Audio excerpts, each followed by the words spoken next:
Welcome to my channel Daily Life. Today I am going to make দেশি মুরগির ঝোল। তার জন্য নিয়েছি আমি 1 কেজি পরিমাণ দেশি মুরগি, যেটাকে কেটে বেছে পরিষ্কার করে সুন্দর করে ধুয়ে নিয়েছি। 3টে পেঁয়াজ স্লাইস করে কুচিয়ে নিয়েছি, 2টো টমেটো নিয়েছি, আর আমি নিয়েছি আদা রসুন বাটা 1.5 চামচ পরিমাণ আদা রসুন বাটা, 4টে কাঁচা লঙ্কা, জাবিত্রী, দারুচিনি, 3টে এলাচ এবং 3টে লবঙ্গ। এখানে নিয়ে নিয়েছি কিছু শুকনো গুঁড়ো মশলা। এখানে আছে হলুদ গুঁড়ো, লঙ্কার গুঁড়ো, জিরের গুঁড়ো এবং ধনের গুঁড়ো। এখন আমি যেটা করব সেটা হলো ম্যারিনেশনের জন্য আমি প্রত্যেকটা যত গুঁড়ো মশলা ছিল সেগুলোকে আমি দিয়ে দিয়েছি, দিয়ে ভালো করে মাখিয়ে নিচ্ছি। এবং এর মধ্যে আমি দেব আর একটা জিনিস, সেটা হলো আদা রসুন বাটা। আদা রসুন বাটাটা আমার কাছে যেটা ছিল 1.5 চামচ পরিমাণ, সেটা আমি সবটাই এর মধ্যে ব্যবহার করব ম্যারিনেশনের জন্য। তো আমি সবগুলো আদা রসুনগুলো দিয়ে দিলাম এর মধ্যে এবং দিয়ে ভালোভাবে মাখিয়ে নিচ্ছি। এপিট ওপিট করে ভালোভাবে মাখাতে হবে, যেন মশলাটা মাংসের সবটা জায়গাতে লাগে, কোনো জায়গা যেন রয়ে না যায়। তো আমার ম্যারিনেশন আর লবণটা তো অবশ্যই অ্যাড করতে হবে ম্যারিনেশনের সময়, তাহলে চিকেনের মধ্যে ভালোভাবে লবণটা চলে যাবে, সবটা জায়গাতে ভালো লাগবে খেতে। তো তারপর আমি এবার এখানে ম্যারিনেশন আমার ডান। আমি যেহেতু দেশি মুরগির ঝোল করছি, তো আলু ছাড়া তো হয় না একদমই। তো আমি এবার একটা কড়া নিয়ে নিয়েছি, কড়াইতে দিয়ে দিয়েছি মাস্টার্ড অয়েল। এখানে আমি ফরচুনের কাচ্চি ঘানি মাস্টার্ড অয়েল ইউজ করেছি, যেটার ঝাঁঝ অনেকটাই সুন্দর। সরিষের তেল হবে আর ঝাঁঝ হবে না, কেমন লাগে। তো আমি আলুগুলো ভেজে নিচ্ছি।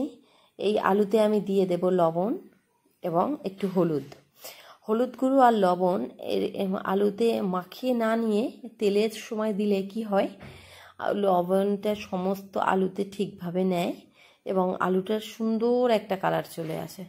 তো এভাবে আমি একটা হাতার সাহায্যে সুন্দর করে আমি ভেজে নিচ্ছি আলুগুলো আমার ভাজা প্রায় হয়ে গেছে। আমি একদম হাই ফ্লেমে এখানে 2 থেকে 3 মিনিট সময় ধরে আমি ভেজে নিয়েছি।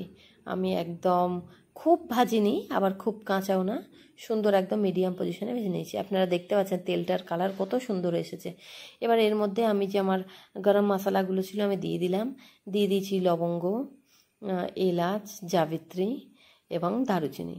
দিয়ে দেবো এর মধ্যে পেঁয়াজ কুচি। আমি এখানে 3টে পেঁয়াজ নিয়েছিলাম, পেঁয়াজ কুচি দিয়ে দেব এবং সুন্দর করে পেঁয়াজটা যতক্ষণ না পর্যন্ত ব্রাউন কালার হচ্ছে আমি পেঁয়াজটাকে ভেজে নেব। এই সময় আপনারা তেলের হিটটা মিডিয়ামে রাখতে পারেন, ফ্লেমটা মিডিয়ামে রাখতে পারেন, কারণ পেঁয়াজ ভাজার সময় একটু সাবধানতা অবলম্বন করতে হয়।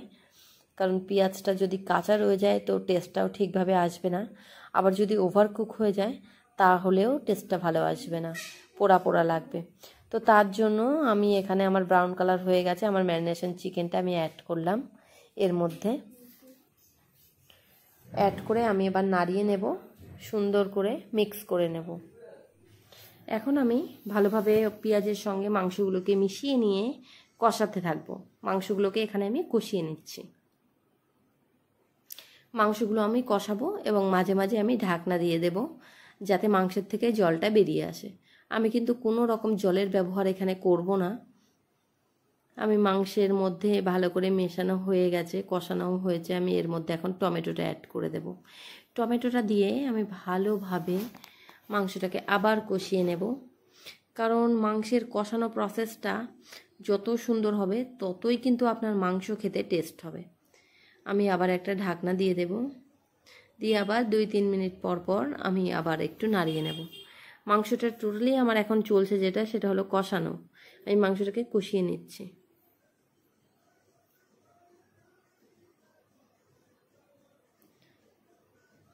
ঢাকা দিয়ে দিয়ে কষিয়ে নিচ্ছি।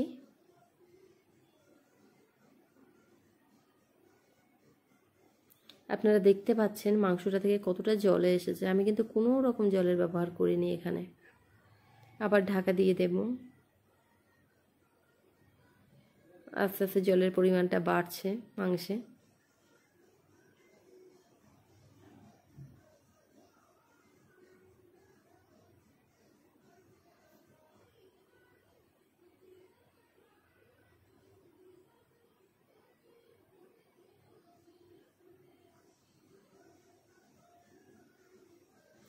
অনেকটাই আমার মাংস কিন্তু অনেকটাই গলে গেছে, সফট হয়ে গেছে। এর মধ্যে আমি এখন অ্যাড করে দিলাম আমার আলুগুলোকে, যেগুলো আলু আমি ভেজে রেখেছিলাম। আলুগুলোকে আমি দিয়ে দিচ্ছি এবং আলুগুলোকে দিয়ে ভালোভাবে আবার মিশিয়ে নিচ্ছি।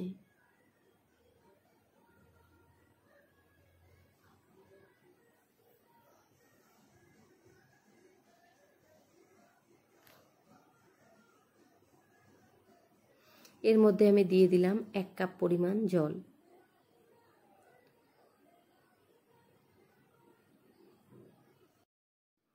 জল দিয়ে দিলাম, জল ফুটছে। আমার কিন্তু মাংস হতে আর বেশি সময় লাগবে না। আমি এখানে একটু গরম মশলা অ্যাড করে দিয়েছি, উপর থেকে ছড়িয়ে দিলাম একটু গরম মশলা। ভালোভাবে মিশিয়ে দেব গরম মশলাটা যাতে সব জায়গাতে লাগে।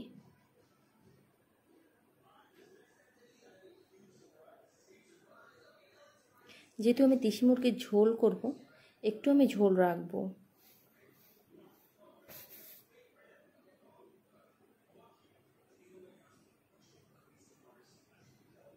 আমি ঢাকা দিয়ে দিলাম এবং ব্যাস একটু কমিয়ে, ঝোল কমিয়ে আমার রেডি হয়ে গেল দেশি মুরগির ঝোল। আমার রান্না কিন্তু অলমোস্ট কমপ্লিট। আমার আলুগুলো গলে গেছে, আমার চিকেনের পিসগুলোও গলে গেছে। This is my final look.